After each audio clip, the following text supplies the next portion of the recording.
All right, Jessica, obviously we have much different conditions in here. We're not dealing with any major fires or even rain right now, but we do have some fog that's kind of slowing things down. I know down in Southern California, they've been dealing with dry conditions. Those red flag warnings have been popping in and out throughout the past couple weeks.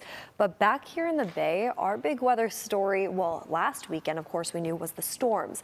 And this weekend, once again, is going to be the storms. But before we get to this weekend, let's talk about what's happening for us right now. That fog filling the Bay Area until around 10, 11 a.m. this morning. It's going to make it slow out there on the roads. Definitely give yourself extra space and just take some time getting to work. Maybe you need to leave a little bit earlier.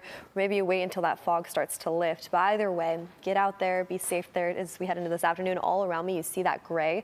That's the dense fog advisory issued by the National Weather Service. And our daytime highs today, well, they're pretty mild for us as we head into our midweek forecast. We're talking about upper 60s in the Santa Clara Valley. We head a little bit more north into areas like Vallejo and Napa. We're in the low 50s, or excuse me, upper 50s, lower 60s throughout that area, throughout the North Bay.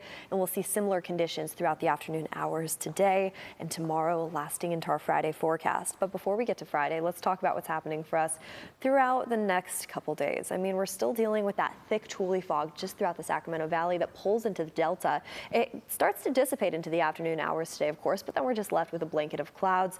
That's all just leftover clouds from storms passing to the north of us. We're staying dry today, tomorrow, all the way into our Friday forecast, but that starts to change as we head into this weekend. Keep the umbrellas nearby because starting Saturday, Sunday, and Monday of next week, we start seeing showers return into the Bay Area from the north to the south, and that's also going to bring in some gusty winds too, just like what we saw last weekend as well.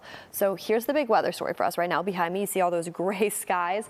That's the case at the Bay Bridge, the Golden Gate Bridge, and especially off into the East Bay, where daytime highs are pretty mild throughout this afternoon. We have 60s in the forecast throughout the rest of this week. Heading into this weekend, rain returns into the forecast Saturday into Sunday, and we're going to hold on tight to that rain as we head into next week too. Monday and Tuesday looking very similar, not only for the Bay, but also for our inland spots too. So I'm going to have more on that coming up in a bit. But for now, over to you, Gianna.